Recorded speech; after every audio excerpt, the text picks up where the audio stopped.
Non mais il faut pas non plus être trop optimiste. Et c'est vrai que Voilà, savoir que ça existe.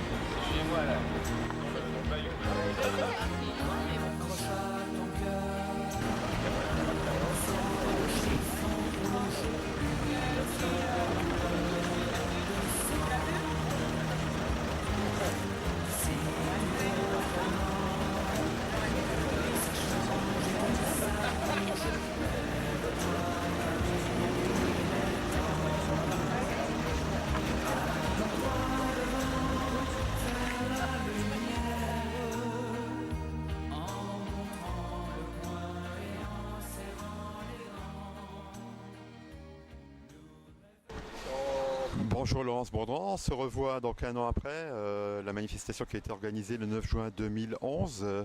Où en est-on aujourd'hui ? Alors aujourd'hui, le souci c'est que sur les agents privés momentanément d'emploi, ils sont toujours pas reclassés, ils sont au nombre de 4. Le problème c'est que le ton a durci, c'est-à-dire qu'au niveau du centre de gestion qui est chargé de reclasser ces agents, ils leur font subir des convocations, en tout cas des réunions de recherche d'emploi qui sont inhumaines, dans des conditions inhumaines. Et là spécialement, on a vu les affiches, on vient soutenir Anne, c'est ça ? Oui, puisque Anne aujourd'hui est complètement détruite.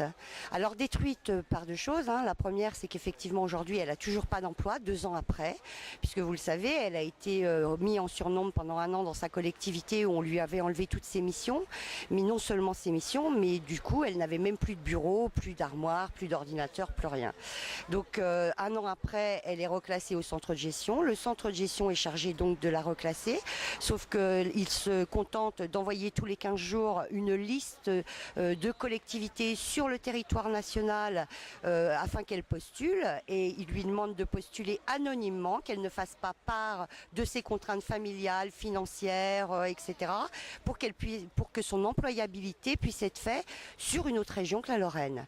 Alors que sur la Lorraine, on a pu constater que des postes étaient ouverts, elle a pu postuler, sur certains postes elle correspondait tout à fait, mais comme par hasard elle n'est pas retenue. Alors je dis comme par hasard, pourquoi ? Parce que il faut savoir que Anne est un élu CGT. Elle a été élue par ses collègues au CCAS de Nancy, par ses collègues des crèches, par ses collègues des maisons de retraite et par ses collègues du CCAS. Et aujourd'hui, elle n'a plus aucun mandat. Et nous, à la CGT, on pense qu'effectivement, si elle n'est pas reclassée aujourd'hui, c'est qu'il y a une vraie volonté d'écarter la CGT et d'éliminer les élus CGT sur le territoire.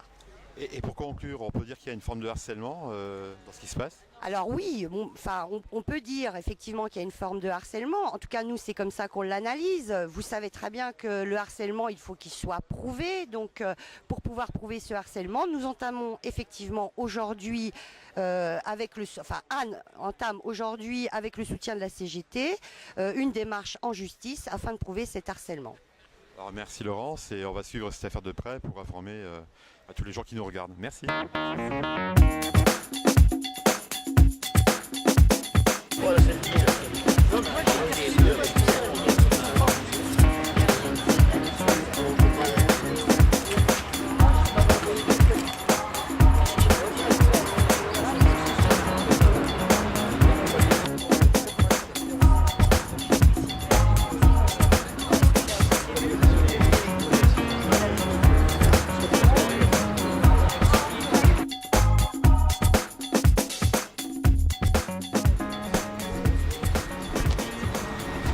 Communiqué du collectif de soutien de Anne, fonctionnaire momentanément privé d'emploi. Nous, parents, familles, amis de Anne, assistante sociale diplômée d'État, sommes scandalisés face à la suppression sans reclassement des postes des fonctionnaires titulaires dans la fonction publique territoriale. Depuis janvier 2010, le CCAS de la mairie de Nancy a procédé à la destruction du service social d'accompagnement des bénéficiaires du RSA, en supprimant les postes des assistants socio-éducatifs titulaires et en abandonnant ainsi dans l'urgence sociale 1300 adultes et enfants nancéens. Depuis la suppression de son poste, Anne s'est battue syndicalement pour défendre les droits de ses collègues, s'est battue aussi pour défendre la déontologie de sa profession d'assistante sociale, mais s'est battue également pour défendre les missions de service public, pour réduire les inégalités et préserver l'accompagnement de la population défavorisée au titre de l'intérêt général. Parce qu'elle agissait dans le cadre de son mandat syndical pour défendre le service social et la population la plus fragile de Nancy. Parce qu'elle posait les bonnes questions aux élus politiques de la mairie de Nancy, l'administration du CCAS a décidé de la faire taire. En refusant de la reclasser, le CCAS de la mairie de Nancy a mis fin à son mandat syndical en cours, alors qu'elle avait été élue par les personnels des crèches, des foyers résidences pour personnes âgées, des services administratifs du Centre communal d'action sociale de la mairie de Nancy. Nous sommes indignés de voir que dans la fonction publique territoriale, aucune protection n'existe pour les représentants syndicaux. La fonction publique territoriale a cette particularité que les fonctionnaires en perte d'emploi sont placés sous l'autorité du centre de gestion qui doit tout mettre en œuvre pour les reclasser. Ils jouent le rôle d'une ANPE. Et comme la fonction publique ne cotise pas aux ACEDIC, c'est le centre de gestion qui indemnise les fonctionnaires privés d'emploi. Pour autant, ils ne sont pas comptabilisés comme chômeurs. Ils n'existent nulle part. Dans les faits, le centre de gestion se cantonne à envoyer par mail des publicités d'offres d'emploi sur toute la France tous les 15 jours à Anne, avec obligation de postuler, quelle que soit la mission, quel que soit le lieu. Anne est consciencieuse et passe énormément de temps à candidater. Lorsque des postes sont vacants sur Nancy et le département, bizarrement, le centre de gestion ne fait aucun suivi de ces candidatures. En revanche, lorsqu'il s'agit d'emploi à l'autre bout de la France, il la menace de sanctions si elle ne postule pas. Alors elle postule, motive ses lettres sur ses compétences professionnelles, tout en expliquant aux employeurs potentiels qu'elle ne peut pas s'organiser, elle ne peut pas organiser un déménagement familial dans l'urgence, que son mari est installé professionnellement, qu'elle est mère de 2 enfants. Comment faire? Le centre de gestion ne prévoit aucune aide pour financer un 2e logement, un déménagement. Alors quoi? Obliger sa famille à suivre? Divorcer? Le centre de gestion prévoit-il l'organisation de la garde des enfants? Changer de vie et tout abandonner? Maison, mari, enfant pour partir ailleurs, servir la fonction publique? Démissionner et perdre son concours? Avec au mieux une indemnité forfaitaire qui plongera Anne dans la précarité? Cruel dilemme quand on est professionnel de l'action sociale implanté en Lorraine, que l'on aime sa profession et que des besoins sociaux restent à couvrir partout auprès de la population de ce territoire.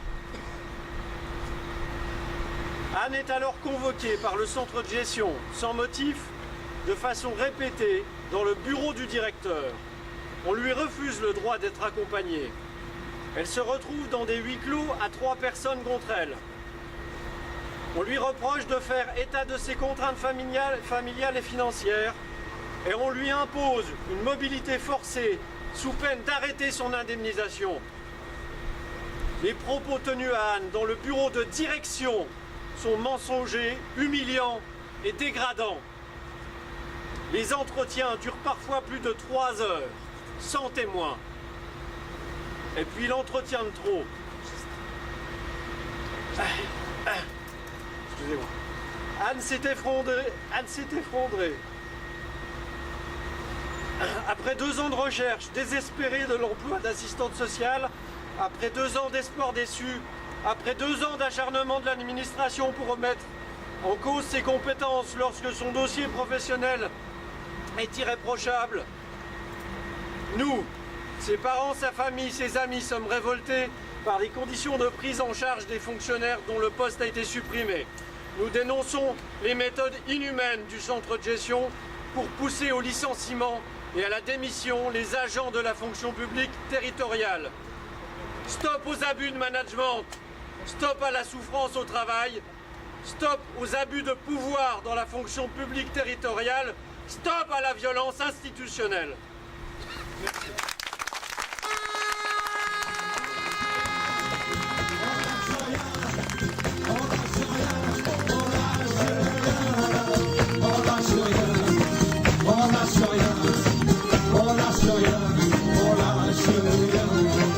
Ils nous parlaient d'égalité, et quand des cons les a crus. Démocratie, fais-moi marrer, si c'était quand on l'aurait su. Mais que pèse notre bulletin de vote face à la loi du marché? C'est con mes chers compatriotes, tu t'es bien fait baiser. Et que pèsent les droits de l'homme face à la vente de l'énergie?